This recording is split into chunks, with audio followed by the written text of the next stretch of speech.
Welcome back, everyone, to another deep dive. From AI-inspired insights from farmers. If you're enjoying what we're doing here, we'd love to hear from you too. Absolutely. Hit that like button, subscribe to the channel, and definitely leave a comment telling us what you want to see more of on this deep dive. We're always looking for new ideas, and we really value your feedback. So what farm-related mysteries are you dying to uncover? Right. What questions are keeping you up at night? Let us know, and maybe we'll tackle them in a future deep dive. Farming. It sounds traditional, maybe even simple. Yeah, the classic image. But for anyone thinking about getting into it today, or maybe you're already in debt, it's navigating this really complex, high-stakes economic world now. Absolutely. It's way beyond just planting seeds. It's about surviving, thriving, really, in a kind of global economic storm. Exactly. So this deep dive, think of it as your shortcut. We want to show you how modern farmers are building resilience, using innovation, not just getting by. Right. Our mission today is, look, we want to give you the crucial insights, the actionable stuff that can make farming profitable, even, without needing a massive bank loan to start. We'll look at how farmers are handling market threats, building right. that resilience we mentioned, and using tech smartly. Okay, so let's start with the modern market threat. Inflation's been everywhere. Yeah. But in farming, there's this thing called agflation. Agflation, right. Yeah. Explain that a bit more. Well, it's basically that the costs for farmers, their inputs, they've just shot up way faster than prices for consumers. How much faster are we talking? We're talking like a 30% jump in farm input costs, while general consumer prices maybe went up 10%. So farmers are really feeling that squeeze. Well, 30 versus 10%, that's a huge gap. So they're absorbing that difference. They are. And it really hits hard with what some call the three big Fs. The three big Fs. Fertilizer, fuel, and feed. Take fertilizer. Imagine you've got a 25,000 liter store. A little while back, maybe 6,000 pounds of fillet. Okay. Now, try 21,000 pounds. Whoa. That's, what, a 350% increase? Exactly. And agricultural red diesel, Yeah. that fuel farmers use, it nearly doubled. Went from maybe 58 pence a liter up to 112 pence. Crazy. And feed costs, impacted by global stuff too, I assume. Yeah, global conflicts, supply chain issues. Yeah. It all feeds into higher costs for livestock feed as well. And it's not just those three, is it? There are other pressures. Oh, definitely. You've got rising labor costs, storage is more expensive, transportation. Yeah. It all adds up. So what does this actually mean for, say, a farmer growing typical crops? Well, it gets pretty stark. For 2025, the projections for crops like corn and soybeans, they're actually expected to have earnings below zero. Below zero. So losing money just growing the stuff. Essentially, yeah. Before you even pay yourself for your work or your land, the cost to grow the crop is more than you can sell it for. You're digging into debt with each harvest. That's unsustainable. The break-even points must be way higher now. Much higher than before COVID. Profitability is, it's a real tightrope walk. Okay, so given that challenge, how are the successful farmers actually managing? Let's talk farmer-led solutions. Business thinking seems key. It really is. Smart business decisions. That means regularly checking your financial health, doing farm audits, and maybe tracking key numbers. And what kind of numbers? Things like your operating expense ratio or your gross profit margin. Knowing those figures. Okay, how do those specific numbers help? Like, what do they tell a farmer?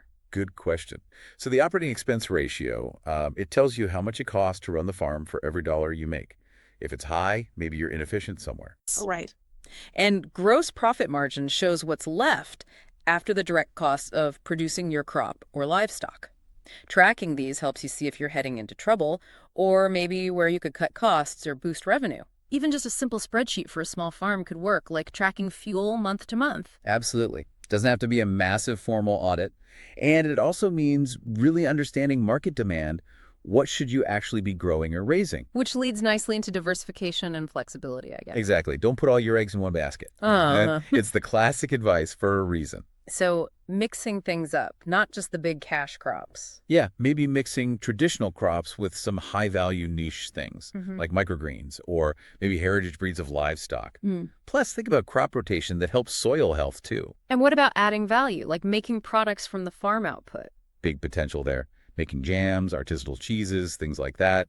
It can boost your profit margins by, figures range from 40% up to even 200%. 200%. How do you get to that higher end? Well, it's more than just making jam. It's branding. It's selling direct to people, telling the story behind your product, turning it from just a commodity into something special. It's about being flexible, adapting to the market. And what about working together? You mentioned collective power.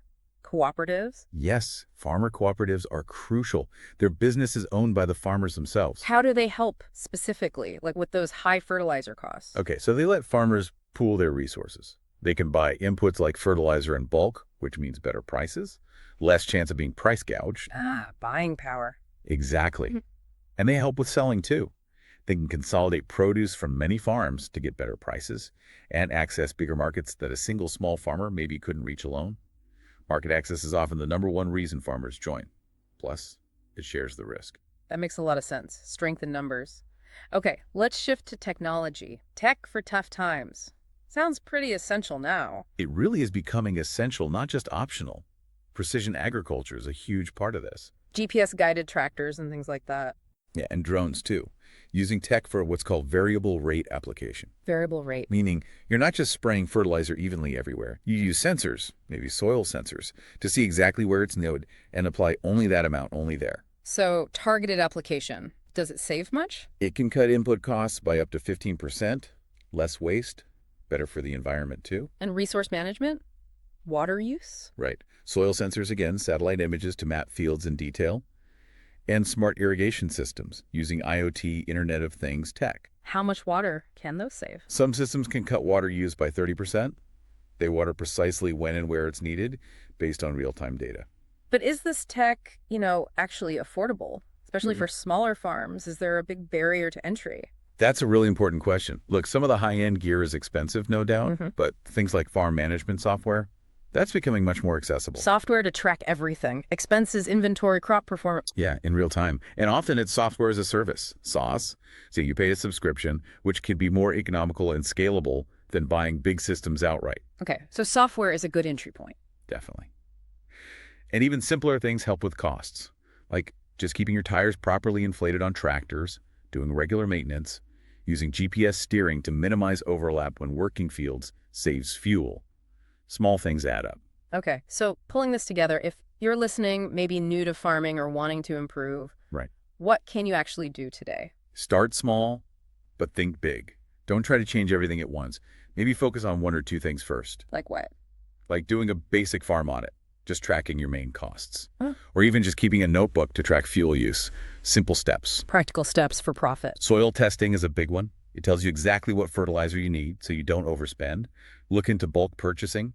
Maybe team up with neighbors if you're not in a co-op. And selling directly. Yeah, build those direct-to-consumer channels, farmers markets, maybe a simple e-commerce website. Cut out the middleman where you can. And knowledge is key, right? Yeah. Keeping records, seeking advice. Absolutely vital. Keep detailed farm records. Talk to other farmers, use extension services, read government reports, talk to your suppliers, absorb information. And don't forget funding sources. Right. Look into grants, specialized agricultural loans.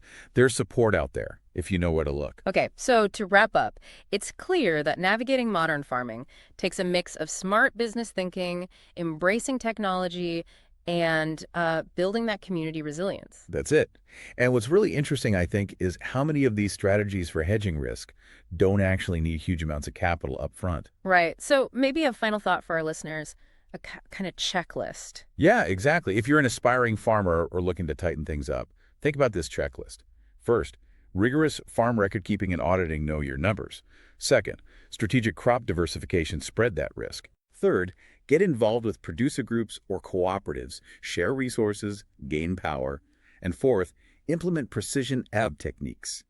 Even starting simply with soil testing and variable rate application where possible.